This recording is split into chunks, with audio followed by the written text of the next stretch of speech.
Hoops Nation, this is James Barone here with Dan Budick, here to talk about the Open League. We're in the last night of games tonight. A lot of playoff implication, lots going on. Playoffs start next Tuesday. The top 8 teams out of our 10 will make it. Currently, the Rich What team, they're out of playoff contention. They're 0-7, and tough year for a young set of guys. They played great, and when, especially when Sam Breslow was there, and it was really a game changer. He kept them in the game, and he's a true leader. And I hope that Sam brings a team back next year. And I think Sam can pull a team together with a couple of his friends, absolutely. and they definitely will compete. It's tough as a young team, as a couple of your friends that are in the league. It's tough for young teams to come in here and dominate and. Kind of bring us to a team that has a bye, and a couple of your friends, Born Ready. They started the year 3-0. I did my power rankings. They were number 3. I didn't know the league. I didn't know many of the guys very often. I had Unstuck, Pipe, and Born Ready, 1, 2, and 3. And since those power rankings, Born Ready, your fellas have gone 0-5. Discuss that. Tell me what you think happened. You talked to them on the side. What have they said? What are their thoughts going into, if they make the playoffs? And they have a lot riding on tonight, but if they get into the playoffs, which it actually looks like they will, talk a little bit about how you think they're going to fare. Well, at the beginning of the season, I had them going 4-4, and they ended up going 3-5. And I think early on they had a lot of confidence early. They played 3 of the less competitive teams in the league. They played the free agent team. They played Ruby Sushi. They played Coast to Coast. 3 of the bottom feeders of this league, and they played decently and were able to get by with wins. And then when it came to playing proper punishment, Unstuck, Pipe, the more experienced buckets, teams, the guys with big bodies and know how to rebound, that are quick under the basket. They just were out overmatched, especially in the second half of games. And they played very tight against Unstuck, 32-30. They led at half the other day, and just what happened, they just fell apart in the second half, because when you have a team like Unstuck and you have Massey, they're so experienced. They know what they have to do. They know what they have to do in the second half to win. That halftime adjustment that Unstuck made against Born Ready was unbelievable. And Unstuck has not just done that once; they've done it multiple times. And they did it against Team Pipe in the first game of the year, and they won 55-51. And they changed their game plan around. They got John Petroselli in a little bit of foul trouble, and he went to guard Mastro, and he was having a little bit of trouble, and they kept switching back and forth. We'll get to Unstuck later. Wanted to keep it with Born Ready real quick. I think they need to. They've been starting out so slow, and there's been a couple games where they were down 15, down 17, down 12. Yeah, they can't do that. You can't do that. Not in this league. Not in this. When you're dealing with a rolling clock, 44 minutes, 22 each half, and you're down 15-2, 17-7 right off the bat. You're down 10, 15 point. I don't care who you're playing. It's just too tough to come back, and you feel the need to force shots and do things. And I give them credit. They played really well against Unstuck. I was a little surprised, honestly, seeing how they play like that. If they make the playoffs, they play like that. They're going to be a team to be They could be a team to be young guys that have Absolutely. a lot of confidence, and if that confidence builds, watch out. It was just the second half when Unstuck came out. They switched to the zone from man to man. It was just they had Unstuck. They're a little older. Yeah. They said, "All right, we'll play our game. You guys play your game." And that's what they did, and they just dominated that second half and blew them out by 17 points. Yeah, we'll switch gears. We'll talk more on the edge of playoff teams. We'll talk coast to coast. Great team last session. They were about 500, maybe a game or two over. They've struggled this session. They lost a few guys. They picked up a few guys. They're 2-5. They're playing Rich What tonight. They have to win. They win, they're in. Simple as that. They win, they're in the playoffs. Let's talk about them. These are a team that they like getting up and down the court. It's unfortunate for them. They've met their match with all these young teams that like to get up and down the court. They haven't found a way to switch that game plan if they make the playoffs. And I hope they win tonight, and I want to see them in the playoffs. It's a veteran squad that has been around for a while. How do you think they'll fare? Ideally against, they might be an 8 seed or a 7 seed playing Team Piper Unstuck. How do you think? Do you think they have a chance? Do you think Brandon Perez and the Paul Longos of the world can get hot and come together? I will say yes, because I've seen them do it before. But Steve Gurn, we can't forget Steve too. No, absolutely. And the only thing I think they lack is they lack the shooting that they've had in previous years. You mentioned they lost a couple of guys. They haven't shot the ball as well.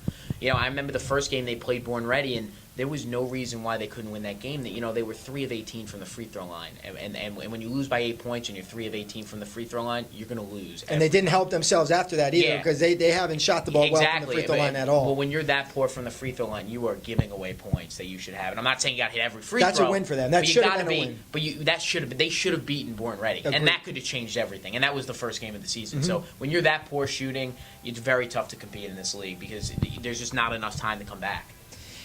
We'll switch it real quick to Ruby Sushi. A team, again, 2-5, competes well.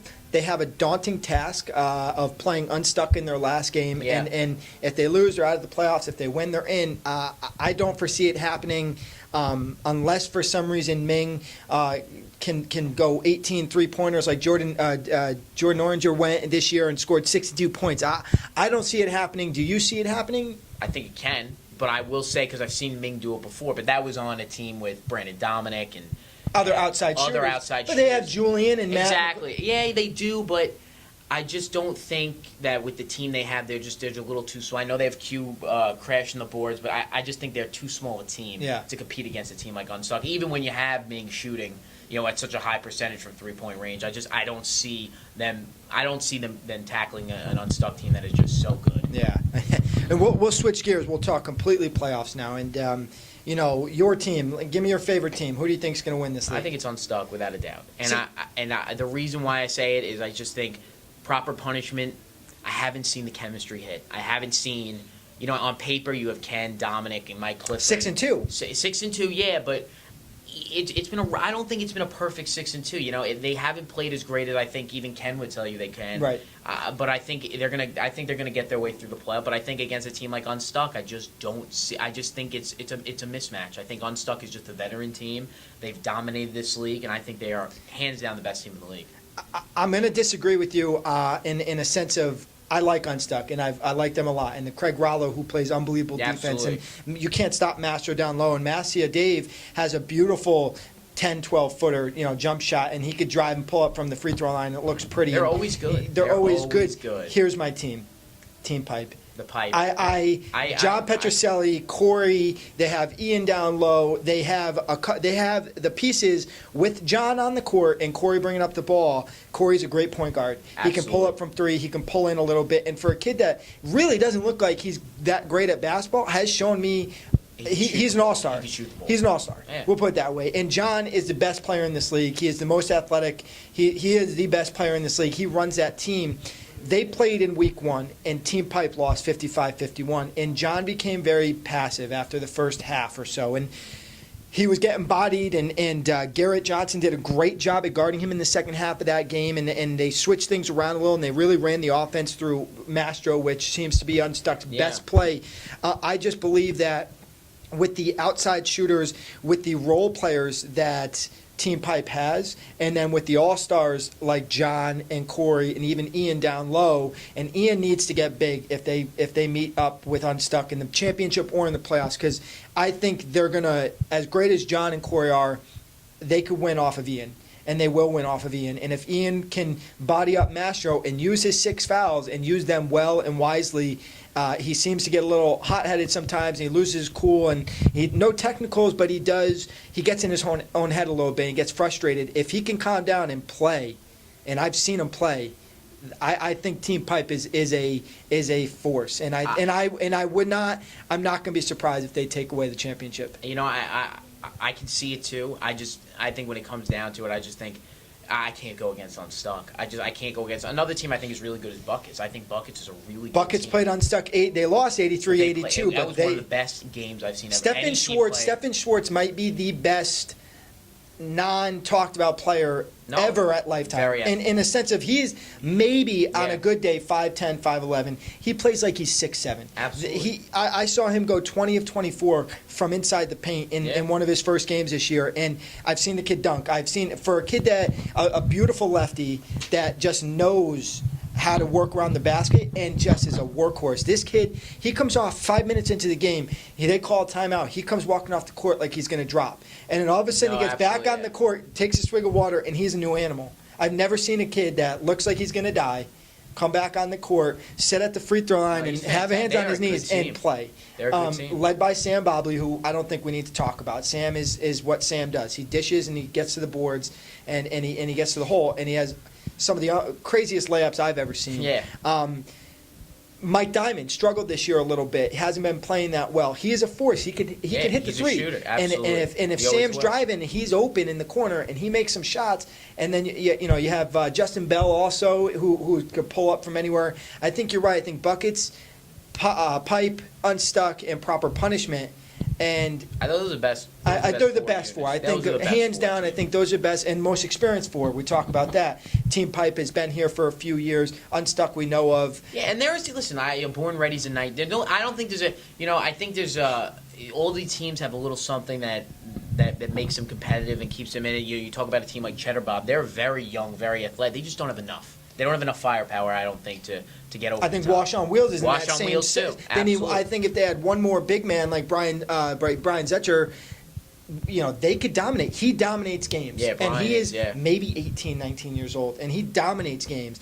And they lack one more big guy, and that's why I think Wash on Wheels' faults is they have good outside shooters. They have kids that could bring up the ball. I think they lack the size to compete against a Mike Clifford who's 6'7", 255. You need another body down there to bang around. Absolutely. A team, believe Cheddar Bob, player that I absolutely love, and I think he's going to be an all-star is Rosenblum, and this is a kid that knows where the ball is going to go off the board. I bet you he has the most offensive boards in the league this year, maybe besides Mike Clifford. But watching a team like Cheddar Bob with Mike Friedman up top, with Jared Silvers who could shoot pretty well, with some size, they lack experience, and I think it's what it comes down to in playoffs is your experience, and that's why our top four are the most experienced teams. Most experienced team for the most part, because you have a Pipe team. Team Pipe was here last year too. They played last summer too, and they weren't great. They didn't have John last year, but they were really good.